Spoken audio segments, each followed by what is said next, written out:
महाभारत के युद्ध से पहले अर्जुन के मन में उठे थे 24 सवाल और भगवान श्री कृष्ण ने दिए थे उनके 24 दिव्य उत्तर। इसमें पूरी भगवत गीता का सार छिपा है।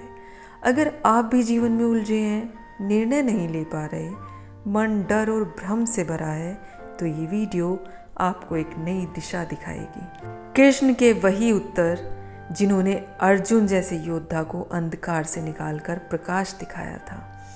हर प्रश्न, हर उत्तर जीवन बदलने की शक्ति रखता है। कुरुक्षेत्र के युद्ध के मैदान में धूल उड़ रही है, शंख बज रहा है, धनुष हाथ में है, पर अर्जुन के मन में तूफान है। वो खड़ा है लेकिन उसका मन घुटनों में बैठ चुका है। और तभी 24 सवाल उसके दिल में उठते हैं, जिनके उत्तर देने स्वयं भगवान श्री कृष्ण आते हैं। आज हम वही 24 सवाल और 24 उत्तर सुनेंगे जो आपके जीवन को बदल देंगे।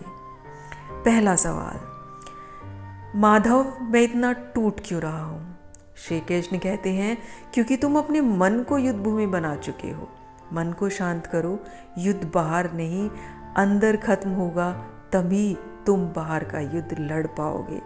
जब तक तुम्हारा मन अशांत रहेगा, तुम ना ठीक से सोच पाओगे और ना ही किसी युद्ध को लड़ पाओगे। दूसरा सवाल, मैं क्यों डर रहा हूँ?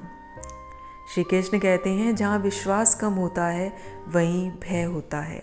अपने मन में विश्वास लाकर देखो, अपने मन को यकीन दिलाओ कि तुम अकेले नहीं हो। कृष्ण पर भरोसा रखो, सारा डर मिट जाएगा। तीसरा सवाल, मैं अपने लोगों पर अस्त्र कैसे उठाऊं? श्री कृष्ण कहते हैं, तुम शरीर को देख रहे हो, मैं आत्मा को देखता हूँ। नश्वर तो शरीर होता है, आत्मा तो अजर और अमर होती है। तुम जिसे मार रहे हो वो तुम अपना कर्म कर रहे हो। किसी की आत्मा को तुम मार ही नहीं सकते। चौथा सवाल, सही रास्ता कौन सा है? श्री कृष्ण कहते हैं, जहाँ धर्म है वही सही है। धर्म हमेशा सरल नहीं होता, पर सही तो हमेशा होता है। पांचवा सवाल, मेरा जन्म क्यों हुआ है माधव? श्री कृष्ण कहते हैं, अपने कर्तव्य को पूरा करने के लिए। कर्तव्य ही जीवन का उद्देश्य है। हर कोई जो जन्म लेता है वो किसी न किसी कर्तव्य के साथ लेता है, और जैसे ही वो पूरा हो जाता है उसका जन्म भी पूरा हो जाता है। नंबर 6, मेरे कर्म का फल क्या होगा? श्री कृष्ण कहते हैं, तुम्हारा काम सिर्फ कर्म करना है, फल की चिंता करना तुम्हारा काम है ही नहीं। फल की चिंता छोड़ो और अपने कर्म को श्रेष्ठ बनाओ। सातवां सवाल, अगर मैं हार गया तो? श्री कृष्ण कहते हैं, जो धर्म के लिए खड़ा है वो कभी हारता नहीं है। अपने मन से ये डर निकाल दो कि तुम्हें कोई हरा सकता है, क्योंकि जो नियति तय कर चुकी है वो तो अवश्य होगा। और अगर तुम धर्म के लिए लड़ रहे हो तो तुम्हारी जीत तो निश्चित है। आठवां सवाल, क्या मैं अकेला हूँ? माधव कहते हैं, नहीं अर्जुन, मैं तुम्हारे रथ का सारथी भी हूँ और जीवन का भी। जब जब जीवन में ये लगे कि तुम अकेले पड़ गए हो तो अपनी आंखें बंद करो और अपने अंदर के उस भगवान को ढूंढो जो हमेशा तुम्हारे साथ होता है। नंबर 9, मन को कैसे नियंत्रित करूं? श्री कृष्ण कहते हैं, अभ्यास और वैराग्य से। रोज थोड़ा सा अभ्यास, मन में काबू आ जाएगा, और जब वैराग्य हो जाएगा, जब तुम जीवन का असली मतलब समझ जाओगे, तो तुम्हारे मन से ये डर भी निकल जाएगा। नंबर 10, क्रोध क्यों आता है? श्री कृष्ण कहते हैं, इच्छाओं और अपेक्षाओं के टूटने से। जब अपेक्षाएं पूरी नहीं होती तो क्रोध आता है। कृष्ण कहते हैं, क्रोध मानसिक असंतुलन का परिणाम है और उससे निपटने का तरीका सिर्फ और सिर्फ नियंत्रण और समझदारी है।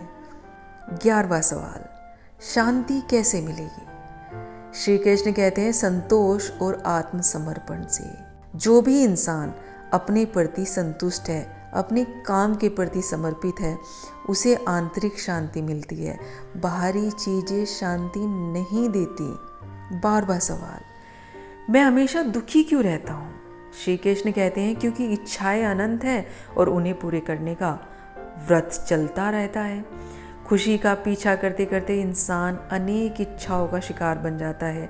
श्री कृष्ण कहते हैं संतोष और आत्मज्ञान सच्ची आनंद की कुंजी है। छोटी छोटी खुशियों पर ध्यान केंद्रित करो।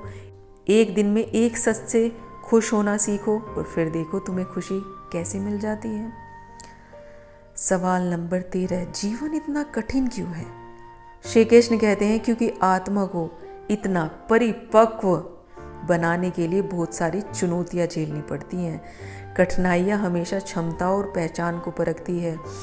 श्री कृष्ण कहते हैं जब तक जीवन कठिन नहीं होगा आप जीवन का सच नहीं समझ पाएंगे। नंबर 14, लोग मुझे क्यों छोड़ जाते हैं? श्री कृष्ण कहते हैं हर व्यक्ति की जिम्मेदारी और भूमिका अलग अलग होती है। संबंध अस्थायी भूमिका निभाते हैं। जब भूमिका पूरी हो जाती है लोग अलग हो जाते हैं। यह कोई व्यक्तिगत असफलता नहीं है, यह कर्तव्य समाप्ति होती है। जिसका जिसके साथ जितना कर्तव्य लिखा है वो उतना ही पूरा करता है और चला जाता है।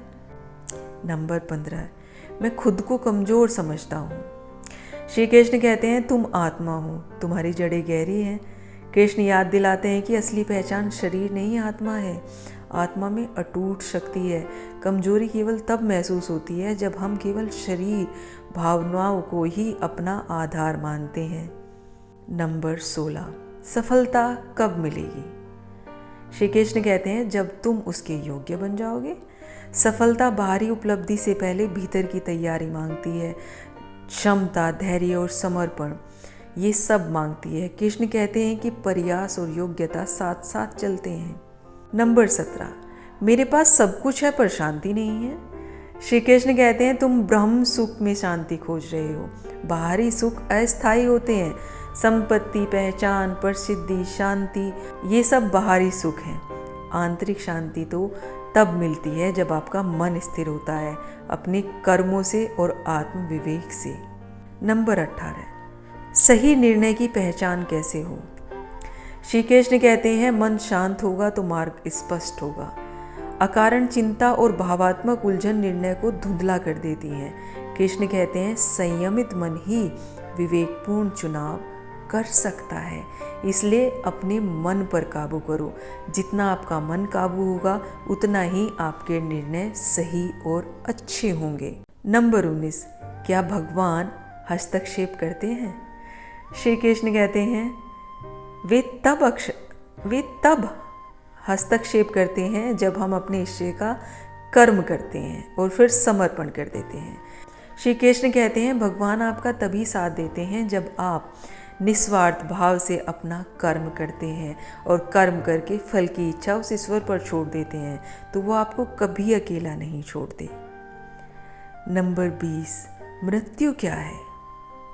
श्री कृष्ण कहते हैं एक परिवर्तन, शरीर से आत्मा की यात्रा। गीता में मृत्यु को अंत नहीं परिवर्तन बताया गया है। शरीर टूटेगा पर आत्मा का चेला चलता रहेगा। यह समझ शोक और भय को कम करती है। मृत्यु का भय घटाने के लिए जीवन का अर्थ समझो।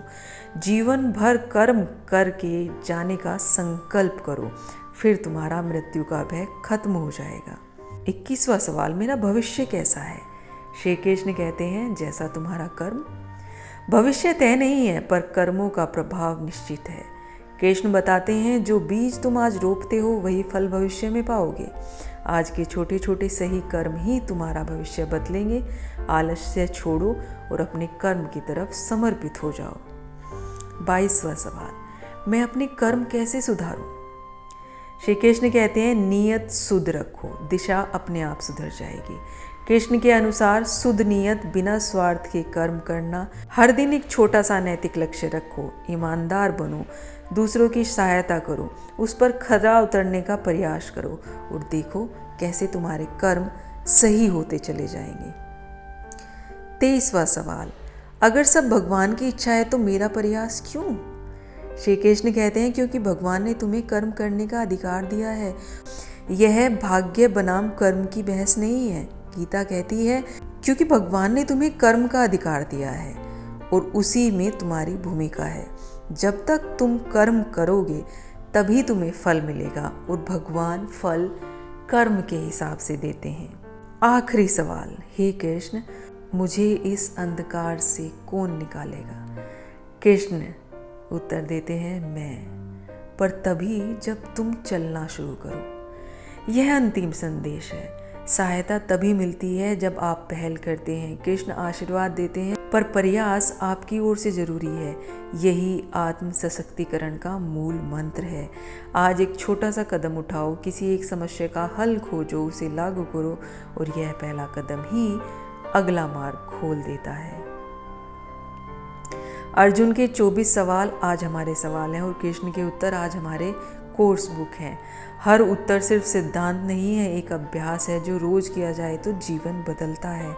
यदि आप आज से हर दिन एक उत्तर पर काम करेंगे तो 24 दिन में आप न केवल एक समस्या को समझेंगे बल्कि उनके समाधान का अनुभव भी करेंगे। अगर आपको आज की वीडियो अच्छी लगी हो तो इसे अपने दोस्तों के साथ शेयर करना ना भूलें, और इसमें से क्या ऐसी लाइन है जो आपके दिल को छुई है और जहां आप मानते हैं कि आपको आपके सवालों का जवाब मिला है, कमेंट सेक्शन में लिखकर बताना ना भूलें।